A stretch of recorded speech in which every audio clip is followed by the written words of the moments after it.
क्या आपने कभी ऐसा सोचा कि एक ऐसा ऑपरेशन जो जंगल के सन्नाटे को आज़ादी की गूंज में बदल दे? ये कहानी ऑपरेशन ब्लैक फॉरेस्ट की, जिसे सिक्योरिटी फोर्स ने कंडक्ट किया भारत को 2026 तक नक्सल मुक्त भारत बनाने के लक्ष्य को पूरा करने के लिए, जहां भारत ने नक्सल आतंक का जवाब दिया है साफ, सटीक और सबसे खामोश तरीके से।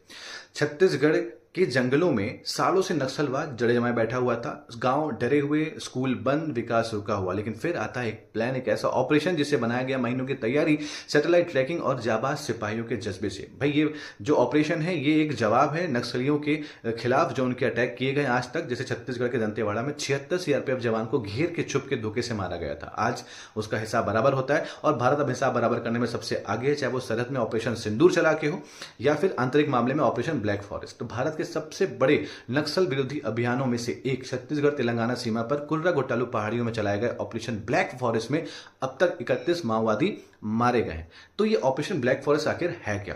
भाई ये है जंगली पहाड़ी इलाके में माओवादी गढ़ों को लक्ष्य बनाकर चलाया जाने वाला 21 दिन का उच्च तीव्रता वाला आतंकवाद विरोध मिशन है। इसका स्थान कुर्रा घोटालू पहाड़ियां जो छत्तीसगढ़ और तेलंगाना की सीमा पर 1200 वर्ग किलोमीटर में फैली हुई है।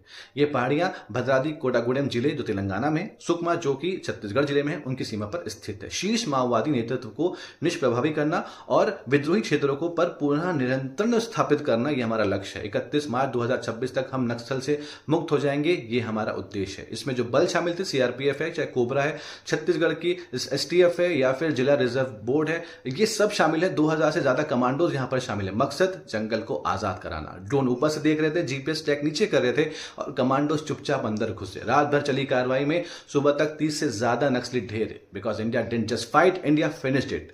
अब ये जगह जो है ये कहां पर है? ये 25-50 किलोमीटर में ये एक ऐसा इलाका है जहां पर पहाड़ियां हैं, गुफाएं हैं, एक अलग अलग तरह की चीजें हैं। दुर्लभ क्षेत्र है जहां पर 5-5 हजार फीट ऊंची पहाड़ियां हैं। यहां तक जो लोकल लोग हैं वो तक पहुंचना मुश्किल होता है इनके लिए। तो ये जो जनजाति है वो इन पहाड़ियों को ब्लैक हिल्स के नाम से पहचान देती है, जवाब देती है। और इसमें कई दशकों से उग्रवाद जो है वो है और लोकल जो है फंसे हुए हैं, प्रताड़ित थे और आज उनको इससे आजादी मिल जाती है। इस ऑपरेशन के बाद गांव में फिर से उम्मीद जागी है। जहां गोलियों की आवाज थी अब वहां बच्चों की हंसी है, जहां डर था अब वहां पर तिरंगा लहरा रहा है। तो ये इंडिया का, ये कह सकते हैं, this was the India's most precise and humane counter attack. Operation black forest कोई फिल्म नहीं थी, ये असली भारत की असली कहानी है, जहां वीर जवानों ने जंगल को बचाया और देश को चुपचाप गौरव दिलाया। अगर आप भी भारतीय सेना पर गर्व करते हैं तो शायद मीडिया इसको नहीं शेयर करेगा इतना जितना आप कर सकते हैं। तो आप इस टीआरपी बढ़ाने के लिए तो नहीं पता, लेकिन हाँ, लेकिन वीर सिपाहियों के हौसले के लिए इसको जरूर शेयर कीजिएगा, उन बहादुर सिपाहियों के लिए जिनकी वजह से हम चैन से सांस लेते हैं। जय हिंद दोस्तों।